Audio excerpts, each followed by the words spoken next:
The branch cracked under my foot, and I knew I was dead. 3 days of running through these woods, living on berries and stream water. My legs shook with exhaustion, but I kept moving. I had to keep moving. Behind me, boots crushed through dead leaves. Getting closer. Always getting closer. There! I can smell her bloodline from here. The words hit me like ice water. My heart hammered against my ribs so hard I thought it might burst. The healing gift flowing through my veins might save others, but it couldn't save me. Not from the men who wanted to bleed me dry for profit. I'd seen what they did to others like me. The cages, the needles, the way they screamed until they couldn't anymore. The lucky ones died quickly. I stumbled forward, branches tearing at my clothes. My torn shirt hung in strips, and dried blood caked my arms where thorns had raked across skin. When had I last slept? Really slept, not just the terrified dozing that left me more tired than before? My foot caught on a root. I went down hard, palms scraping against rough bark as I caught myself. The taste of copper filled my mouth where I'd bitten my tongue. Get up now. I forced myself back to my feet, ignoring the way my vision swayed. Just a little farther. There had to be somewhere safe, somewhere they couldn't follow. I burst through a cluster of pine trees and nearly screamed. 3 hunters stood waiting in the small clearing. Silver nets gleamed in their hands, the metal catching moonlight like spider webs. Behind me, those relentless footsteps crashed closer through the underbrush. They'd herded me, like an animal, right into their trap. Easy now, little healer. The largest hunter stepped forward. His smile was cold as winter frost, and his eyes held the kind of emptiness that came from doing terrible things for money. We just need some of that precious blood of yours. Won't hurt a bit. My back hit the rough bark of a massive oak. Nowhere left to run. Liar! The word came out as barely a whisper, but I forced myself to meet his gaze. I've seen the others you've taken. He shrugged, the gesture casual as discussing weather. Their own fault for not cooperating. You seem smarter than that. Smart, right. Smart would have been staying hidden in the mountains. Smart would have been never using my gift where anyone could see. Smart wouldn't have saved that dying child in the village 3 weeks ago. The net flew through the air toward me. I dove sideways, pine needles and dirt grinding into my knees as I rolled. But another hunter was already there, thick fingers closing around my wrist like iron shackles. His touch burned. Actually burned, like he'd pressed a hot brand against my skin. Silver jewelry, probably. They'd come prepared for someone like me. Got her, he called to the others. Then a roar split the night. Not human. Something wild and furious and absolutely terrifying. The sound raised every hair on my arms and sent primitive fear racing down my spine. The hunter holding me went rigid. His grip loosened just slightly, and I felt him start to shake. Alpha, he whispered, the word barely audible. A massive shape exploded from the tree line like black lightning. The wolf was enormous, bigger than any creature I'd ever imagined. Its fur was midnight dark, and its eyes glowed like molten gold in the darkness. Power radiated from it in waves that made the air itself feel thick and heavy. It hit the hunter holding me with the force of a freight train. The man's scream cut off abruptly as he flew backward, slamming into a tree with a sickening crack. He didn't get up. The other 2 hunters scrambled for their weapons, silver blades catching moonlight. But the wolf was already changing. I watched in frozen fascination as bones lengthened and reshaped. Fur receded into bronzed skin stretched over lean muscle. Within seconds, a man stood where the beast had been. He was tall and broad-shouldered, with sharp cheekbones and a jaw that looked like it had been carved from stone. Dark hair fell across his forehead, and those same impossible golden eyes fixed on the remaining hunters with predatory focus. An aura of raw power surrounded him, making the air feel charged like the moment before lightning strikes. "You're on my territory," he said. His voice was deadly quiet, but it carried easily across the clearing. "Hunting what's mine? What's his?" I pressed harder against the oak tree, rough bark digging into my back. Had I just traded one kind of captivity for another? The lead hunter raised his silver blade with hands that trembled slightly. "The healer doesn't belong to you, Alpha. Our contract clearly states, your contract is void." The man's eyes flared brighter, and the temperature in the clearing seemed to drop 10 degrees.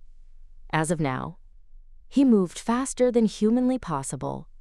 One moment the hunters were standing with weapons raised. The next, they were crumpled on the forest floor like broken dolls. The Alpha hadn't even looked like he was trying hard. Then those burning golden eyes turned to me, and my breath caught in my throat. Up close, his face was all sharp angles and hard lines. A scar cut through his left eyebrow, and his nose looked like it had been broken at least once. This was not a man who lived a soft life. But something in his expression made my racing heart slow just a fraction. Not kindness exactly, but not cruelty either. Something else. Something that felt almost like recognition? "You're hurt," he said. I looked down and saw blood soaking through my torn shirt where the hunter had grabbed me.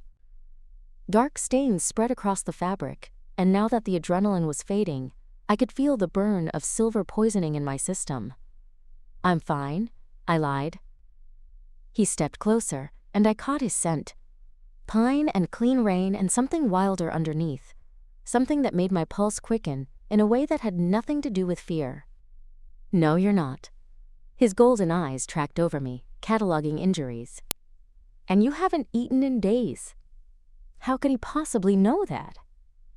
My stomach had stopped growling hours ago, gone numb with emptiness. "I don't need your help." "Yes, you do." Another step closer. He moved with the fluid grace of someone completely comfortable in his own skin. Someone who'd never doubted his place in the world. "I'm Kale. And you're coming home with me. I don't even know you." But my body was already betraying me, swaying slightly on unsteady feet. The adrenaline crash was hitting hard, leaving me hollow and shaking. "You know enough."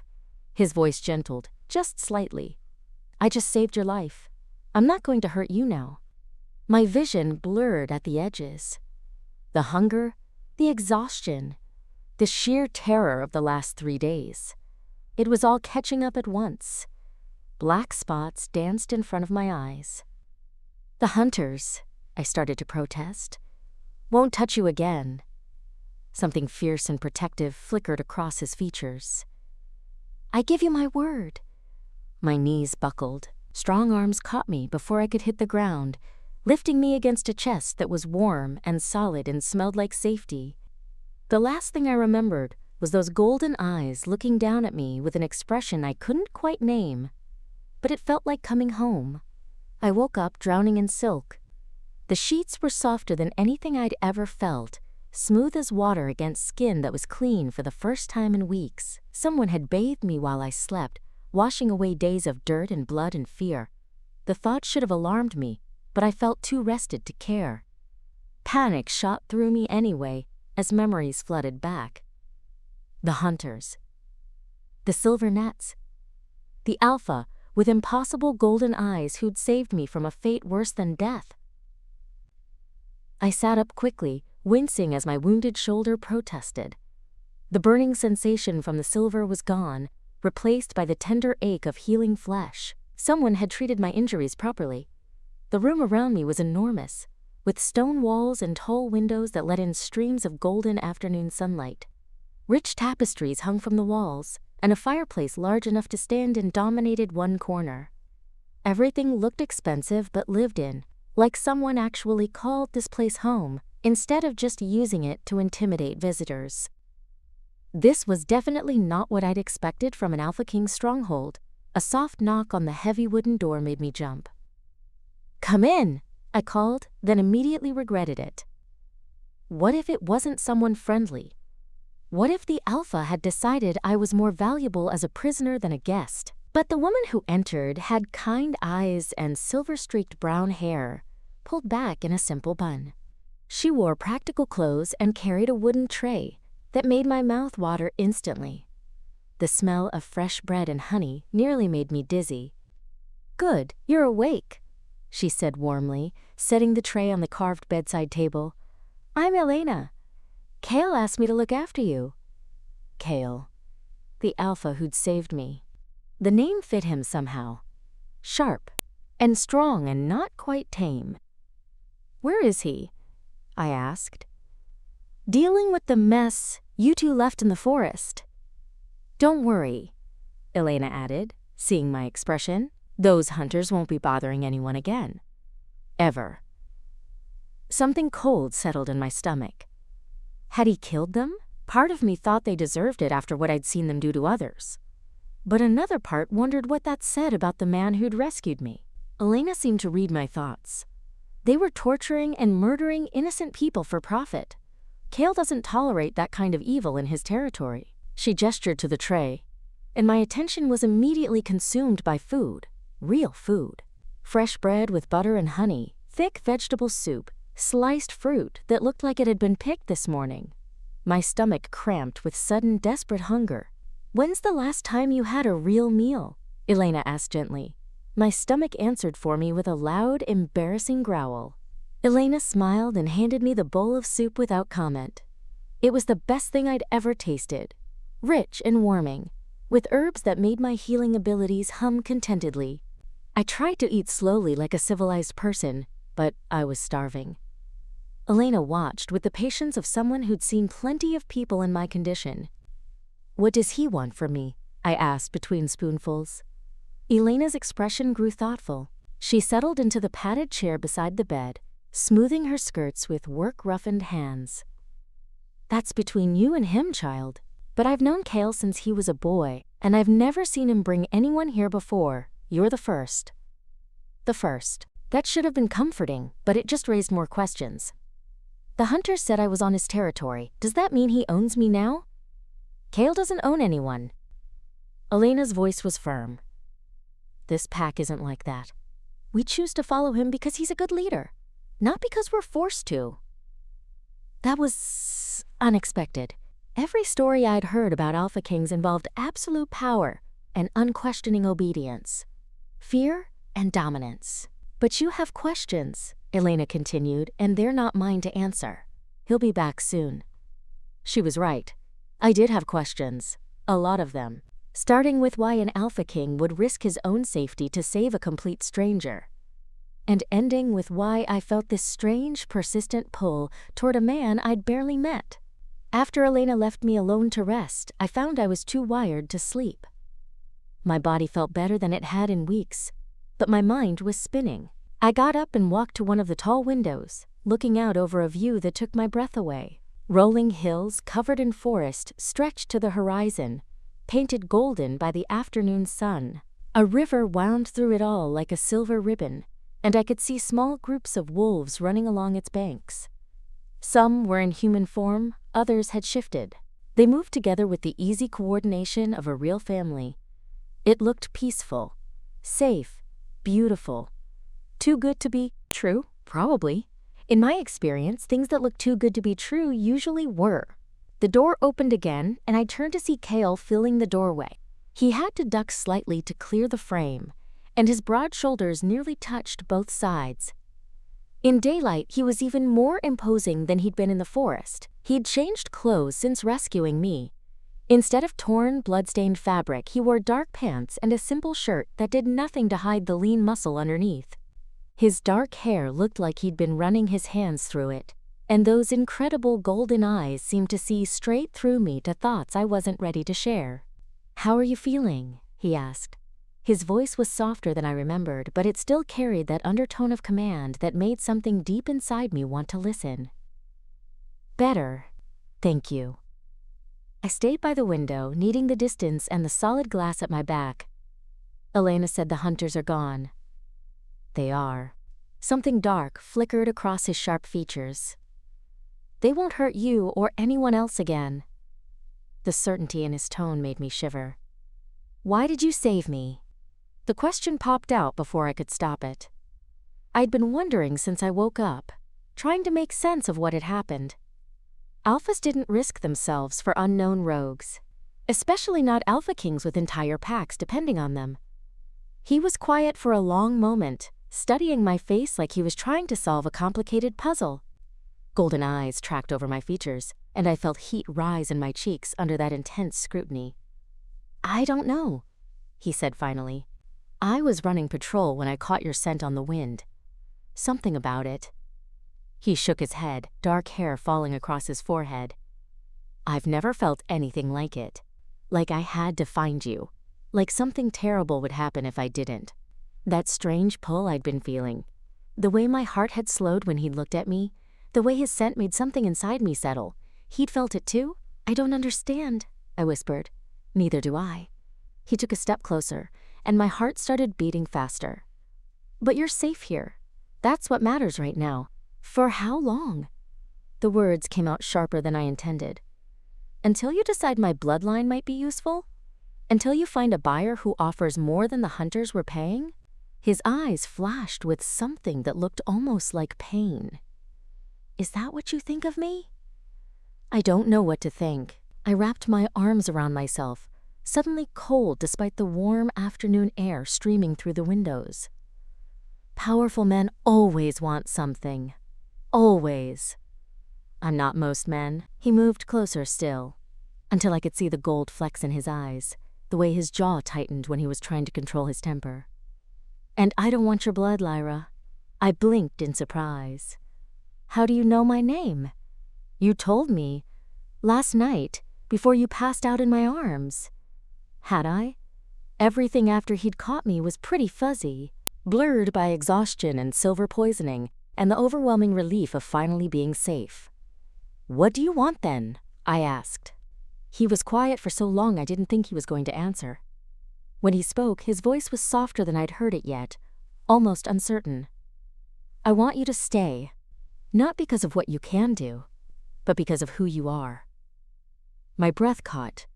No one had ever said anything like that to me before. My gift had always been what mattered, what made me valuable or dangerous or worth hunting. Never just me. "You don't even know who I am," I whispered. "Then tell me." He held out his hand, palm up. An invitation, not a demand. His fingers were long and strong, with calluses that spoke of real work. "Stay, and let me find out." I stared at his outstretched hand, my heart hammering against my ribs. Everything logical told me to run. Pack up whatever Elena might give me and disappear into the wilderness before this got complicated. But something deeper whispered that I was exactly where I belonged. That this man, this place, this moment, it was what I'd been running toward all along without knowing it. Slowly, hardly daring to breathe, I reached out and placed my hand in his. His fingers closed around mine immediately. They were warm and gentle and sure, and the moment our skin touched, something clicked into place inside my chest, like a lock turning or a door opening that had been sealed my entire life. "Okay," I whispered. "I'll stay." The smile that spread across his face was like sunrise after the longest night of my life. Beautiful and warm and full of promises I was only beginning to understand. 3 days after I'd agreed to stay, everything changed. I'd been settling into life at the stronghold, learning the rhythms of pack life. Elena had taken me under her wing, teaching me about the healing supplies and introducing me to other pack members. They were cautious but kind, treating me like a welcome guest rather than a prisoner or a commodity. I was helping Elena organize supplies in the healing chambers when the alarm howl echoed across the stronghold. The sound cut through the afternoon air like a blade, raising every hair on my arms. I'd heard that call in my nightmares, the pack's warning that danger was approaching. My blood turned to ice in my veins. "Stay here," Elena ordered, but I was already moving toward the large windows that overlooked the main courtyard. Outside, pack members were running with purposeful urgency. Some shifted mid-stride into their wolf forms, the transformation fluid and beautiful and terrifying all at once. Then I saw them pouring through the tree line like a dark tide. Rogues. At least 20 of them, maybe more. But these weren't the desperate, half-mad outcasts I'd heard about in stories. They moved with military precision, coordinated, organized, professional. My stomach dropped as understanding crashed over me like a physical blow. The hunters had sent them. This attack was about me. I have to go, I told Elena, already heading for the door with quick, urgent steps. Absolutely not. She grabbed my arm with surprising strength. Kale's orders were clear. You stay safe inside until this is over. Kale doesn't know this is my fault. I was already pulling free, adrenaline making everything crystal clear. They're here for me, Elena. People are going to die because of me, and I won't hide while it happens. I ran through the stone corridors, past tapestries and carved doorways that had seemed so beautiful just moments ago. Now they felt like a prison, keeping me from doing what was right. I burst outside just as Kale's massive black wolf form launched himself at the lead rogue with devastating force. The impact was brutal, sending both creatures rolling across the courtyard in a tangle of fangs and claws.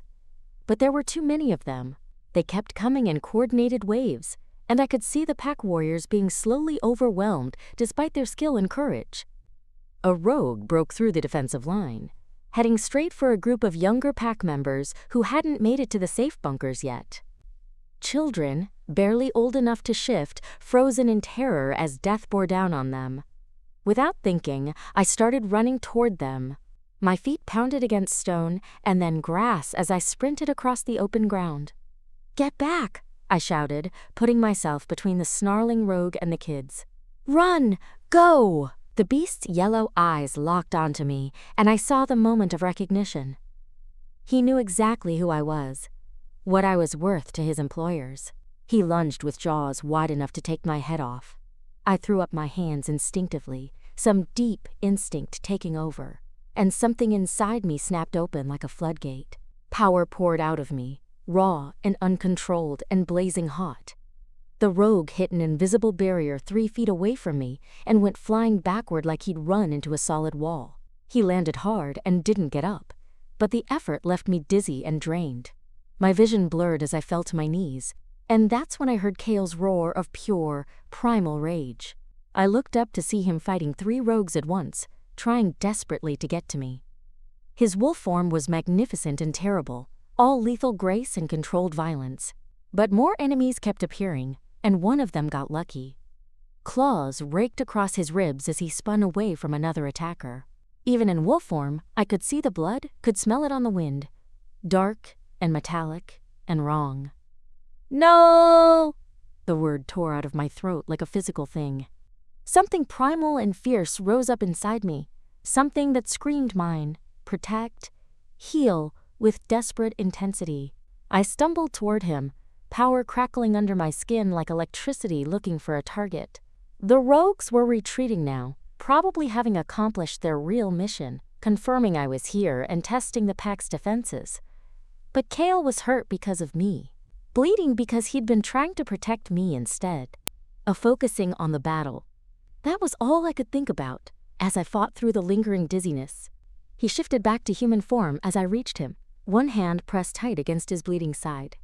His golden eyes were wild with adrenaline and fury, pupils dilated with the aftermath of battle.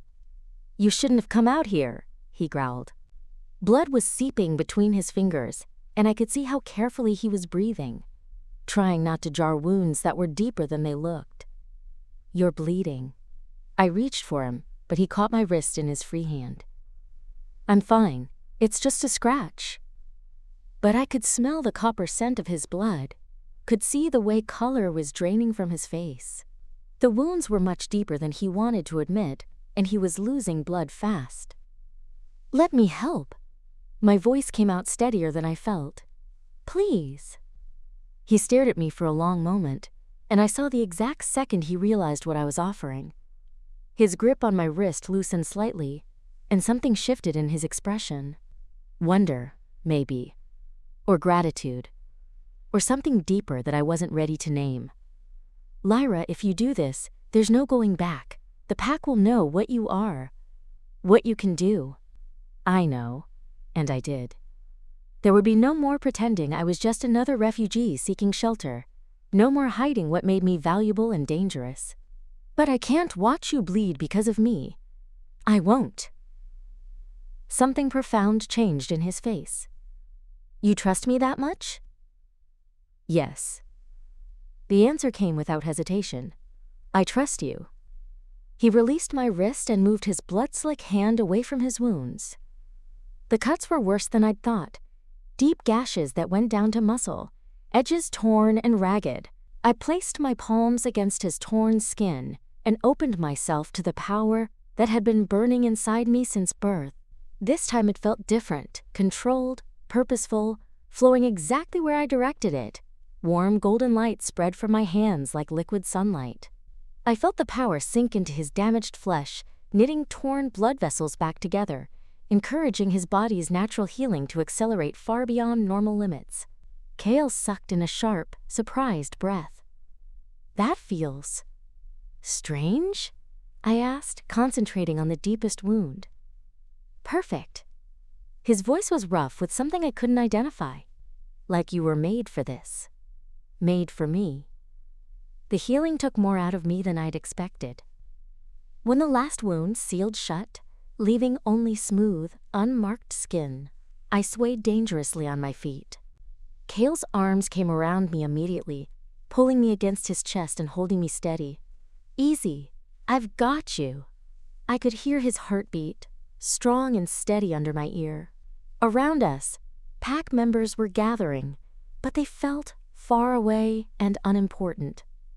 All that mattered was the solid warmth of Kale's arms and the knowledge that he was whole and safe. They'll know about my bloodline now, I whispered against his chest. Good. His voice was fierce with protective satisfaction. Let them know what happens when someone threatens what's mine. Mine. The word sent heat spiraling through me, settling low in my belly like warm honey. Before I could respond to that, Marcus appeared at Kale's shoulder, his usually cheerful face grim. We need to talk, the beta said quietly. Those weren't ordinary rogues. Kale's arms tightened around me. Inside. Now. The war room was packed with the pack's senior warriors, their faces serious as Marcus spread a detailed map across the central table. I sat in the chair Kale had pulled up next to his, hyper-aware of how everyone kept glancing at me. They'd seen what I could do now. The healing light that had poured from my hands, the barrier that had sent a full-grown rogue flying. There was no hiding anymore, no pretending I was just another stray looking for shelter. They weren't trying to take territory, Marcus was saying, pointing to locations on the map with a steady finger. This was pure reconnaissance. They wanted to know our numbers, our defenses, our response time. And confirm she was here, added Sarah, one of the pack scout leaders. Her tone wasn't accusing, just stating facts, but I felt the weight of responsibility anyway. Every person who'd been hurt today, every drop of blood spilled, it was because of me. How long before they come back? Kale asked. His hand found mine under the table, fingers lacing through mine in a grip that was probably meant to be comforting. Days, maybe hours. Marcus pointed to several locations marked in red. We've got reports of more rogues massing here and here. But here's the thing. They're all carrying this. He dropped a small glass vial on the table with a soft clink. The liquid inside was dark red, almost black, and something about it made my skin crawl with instinctive revulsion. What is it? I asked, though part of me already knew I didn't want the answer. Poison, Elena said quietly. She'd appeared in the doorway with her healer's bag clutched in white-knuckled hands. Specifically designed to counteract healing abilities. One drop in the bloodstream and your gift becomes your weakness. The room went dead silent. I stared at the innocuous little vial, ice forming in my stomach as the implications sank in. They're not just hunting me, I whispered. They're hunting me with weapons designed to kill me. Kale's hand tightened around mine under the table. His grip felt like a lifeline in a storm. Then we make sure they never get close enough to use it, he said, his voice deadly calm. Sarah, double the perimeter guards. Marcus, I want every pack member who can't fight moved to the deep bunkers by sunset. The tactical discussion continued around me, but I was barely listening. They were planning to fight an enemy that had come specifically for me, armed with weapons designed to turn my greatest strength into my destruction. How many of Kale's people would die because I'd chosen to stay? How many families would be torn apart because I'd been selfish enough to want safety and belonging? I should leave, I said suddenly. The room went quiet. Every eye turned to me, but I only looked at Kale, trying to make him understand. If I'm not here, they'll go away. Your pack will be safe. No one else has to die because of what I am. Kale's golden eyes blazed with inner fire. No. Kale, be reasonable. I said no.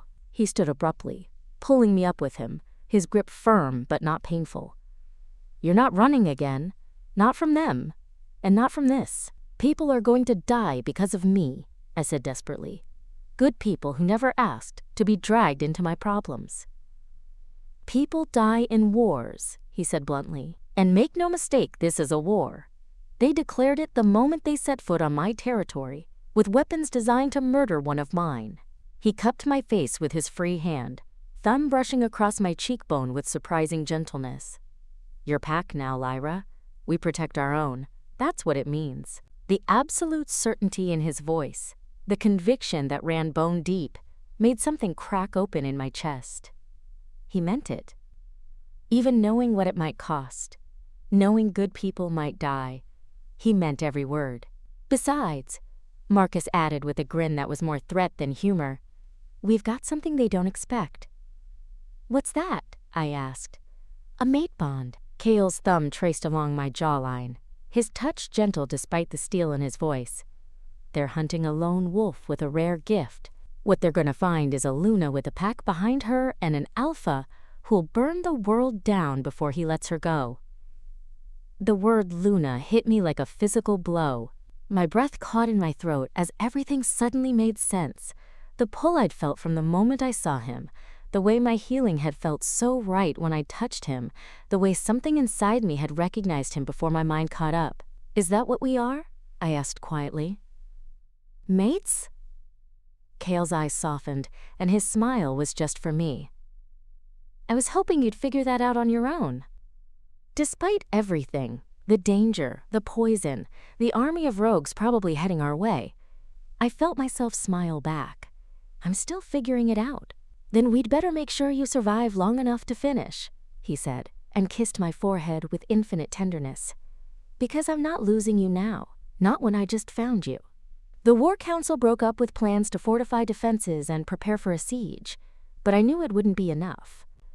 The hunters had been planning this for too long, had learned too much about my abilities and weaknesses. When the real attack came, it would be designed specifically to exploit every vulnerability I had. But as I watched Kale coordinate with his warriors, saw the absolute loyalty and trust in their faces, I realized something else. I wasn't alone anymore.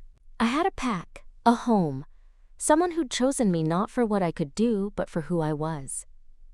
Maybe, just maybe, that would be enough to tip the scales in our favor. The attack came at dawn, just as Marcus had predicted. I felt them before I saw them. A wrongness in the air that made my healing abilities recoil like touching something poisonous. The hunters had brought more than just rogues this time. They'd brought something designed specifically for me. Silver nets. Kale growled, standing at the main window of his chambers. I could see shapes moving through the pre-dawn mist, more organized and numerous than before. And something else. Can you smell that? I could. Sweet and cloying, like flowers left too long in stagnant water. The scent made my stomach turn, and my skin crawl with instinctive revulsion. Bloodbane, I whispered, the word tasting bitter on my tongue. It's a poison that turns healing abilities against themselves. If they get it into my system, they won't. Kale's voice was absolute certainty, but I could see the tension in his broad shoulders, the way his hands had curled into fists. Stay close to me. Whatever happens, don't try to heal anyone until this is over. The irony wasn't lost on me. The very gift that made me valuable to them would kill me if I used it while Bloodbane was in my system. They'd found the perfect trap, save others and die, or watch them suffer and live with the guilt. The first wave hit our outer defenses like a battering ram. Through the window, I could see the pack's warriors meeting the attack with coordinated precision. But there were so many rogues, and they fought with the desperate ferocity of creatures who had nothing left to lose. Through the mate bond I was only beginning to understand, I felt Kale's fierce joy in battle, his absolute confidence in his pack's abilities. But I also felt something else. His constant awareness of where I was, his need to protect me overriding even his tactical instincts. "You can't fight them and watch me at the same time," I told him as he took down another rogue who'd made it past the outer defenses. "It's going to get you killed. Watch me." He snarled back, but I could see the problem. Every time he moved to fully engage an enemy, part of his attention stayed locked on me. It was dividing his focus when he needed to be completely present. That's when I saw the hunter with the crossbow. He was crouched behind the remains of a stone wall, taking careful aim at Kale's back while my mate was distracted, fighting off 2 rogues at once. The bolt was already loaded, and I could see the dark liquid coating its tip. Bloodbane. Meant for me, but they'd settle for killing Kale if it meant weakening my defenses. I didn't think. I just moved. The bolt hit me in the shoulder with brutal force, spinning me around and sending me crashing to the ground. Immediately, I knew they'd coated it with the poison. My healing abilities writhed inside me like snakes, trying desperately to fix the damage and being corrupted by their own efforts. Pain exploded through my system as my gift turned against itself. It felt like being burned from the inside out, like acid flowing through my veins instead of blood. "Lyra!" Kale's roar shook the very foundations of the stronghold. He spun toward me, leaving himself completely open, and another crossbow bolt caught him in the chest.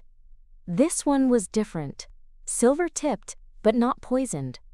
Designed to wound, not kill.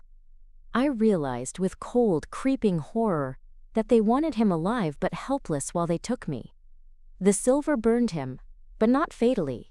They'd calculated it perfectly, enough to drop him, not enough to kill him quickly. Through the agony of the bloodbane coursing through me, I felt our mate bond screaming in distress. Kale was down, his pack was falling back under the overwhelming assault, and it was all because they'd been trying to protect me. "I have to heal you," I gasped, crawling across the blood-soaked ground toward where Kale had collapsed. Every movement sent fresh waves of poison through my system. "No." He caught my wrist with fingers slick with his own blood. "The poison will kill you if you try. And that silver will kill you." I could see how pale he was becoming, could smell the acrid scent of silver burning supernatural flesh. "I won't lose you." More rogues were pouring through the broken defenses. I could see Marcus rallying what remained of our forces, but they were badly outnumbered. Without their alpha, they wouldn't last much longer. The children in the bunkers, Elena and the other non-combatants, they were all depending on us, and we were failing them. I pressed my shaking hands to Kale's chest, feeling the silver bolt grinding against his ribs with every labored breath he took. "I love you," I said simply, the words coming from somewhere deep and true inside me. "That's what I figured out. I love you, and I'm not losing you. Not like this." "Lyra, don't," he started to protest. I opened myself to the healing power completely, letting it pour into him, despite the bloodbane burning through my veins like liquid fire. The pain was indescribable, like being torn apart from the inside, but I held on through sheer stubborn will. Through our bond, I felt his strength returning, felt his wounds beginning to close. But I also felt myself dying, the poison using my own gift to destroy me from within. But something else was happening, something I hadn't expected. The mate bond that had been growing between us suddenly blazed like a star-going nova, and I felt Kale's strength flowing back to me. Not just his physical power, but something deeper, his absolute refusal to let me go. His determination to share whatever fate awaited us. "Together," he said, and I felt his hands cover mine. "If you're doing this, we do it together." His alpha power merged with my healing gift, and suddenly the bloodbane couldn't touch us. We were more than the sum of our parts, more than 2 separate wolves. We were mated, bonded, complete. The silver bolt dissolved under our combined power like it was made of ice instead of metal. Kale surged to his feet with me in his arms, his eyes blazing gold with an inner fire I'd never seen before. "You want her?" He roared at the hunters and rogues still standing, "Come and take her from me!" What followed wasn't a battle. It was complete and utter destruction. Kale fought like a force of nature unleashed, and through our bond I could feel his joy, his absolute certainty that nothing would ever separate us again. The remaining rogues broke and ran, but he didn't let many of them get far. When the last enemy fell, silence settled over the stronghold like a blanket. I was still in Kale's arms, both of us covered in blood, but alive, whole, together. The mate bond hummed between us, no longer painful or confusing but settled and sure. "So," I said shakily, looking up into his golden eyes. "Mates, mates." He agreed and kissed me like he'd been holding back forever and finally didn't have to anymore. The mating ceremony happened 3 days later, once the pack had buried their fallen and tended their wounded. It should have been a grand celebration with visiting dignitaries and formal protocols, but I'd asked for something simpler. Just the pack. Just family. Just us. "I spent so long running," I said, standing before Kale in the sacred grove where he'd first brought me after saving my life. Moonlight filtered through ancient oak leaves, and the entire pack formed a circle around us. I forgot what it felt like to belong somewhere. To belong with someone? "You belong with me," he said simply, his hands warm and steady as they held mine. "You always did. From the moment I caught your scent in those woods, I knew you were mine." Marcus stepped forward, grinning despite the formal nature of his role as officiating beta. "Do you, Lyra, accept Kale as your mate, your alpha, your other half, for as long as you both shall live?" I looked at this man who'd risked everything for me, who'd fought beside me, who'd been willing to die with me rather than live without me. The answer had never been in doubt. "I do." "Do you, Kale, accept Lyra as your mate, your Luna, your other half, for as long as you both shall live?" Kale's golden eyes held mine, warm with love and certainty and promises for tomorrow. "I do." The pack howled their approval, voices rising to the moon in ancient song. I felt the mate bond settle into place permanently, no longer the desperate raw thing it had been during battle, but something steady and sure and unbreakable. "My Luna," he murmured against my lips as he pulled me close. "My alpha," I whispered back, and let him kiss me properly while our pack celebrated around us. Later, much later, we lay together in his chambers, our chambers now, and I traced the place where the silver bolt had pierced his chest. The skin was unmarked now, healed completely by our combined power. "Any regrets?" he asked quietly, his voice rumbling through his chest under my ear. I thought about my life before, always running, always hiding, always afraid to let anyone close enough to hurt me. Only that it took me so long to stop running toward you instead of away from everything else. He laughed, the sound warm and rich in the darkness. "You were worth the wait, worth everything. Even with all the trouble I brought to your door, especially with all the trouble you brought." He caught my hand, brought it to his lips to press a kiss to my palm. "You think I wanted a boring mate who'd spend her days arranging flowers and discussing weather?" Outside our windows, I could hear the pack settling in for the night, the sound of home, of family, of belonging. Through the bonds that connected us all, I could feel their contentment, their acceptance of me as their Luna. "What happens now?" I asked, though I thought I already knew the answer. "Now?" Kale's arms tightened around me, and I felt his absolute certainty through our bond. "Now we build something beautiful together. You and me and this pack will lead together." For the first time in my entire life, the future didn't scare me. Whatever challenges lay ahead, and there would be challenges, we'd face them as we'd faced everything else. Together. Bonded. Unbreakable. I was done running. I was home.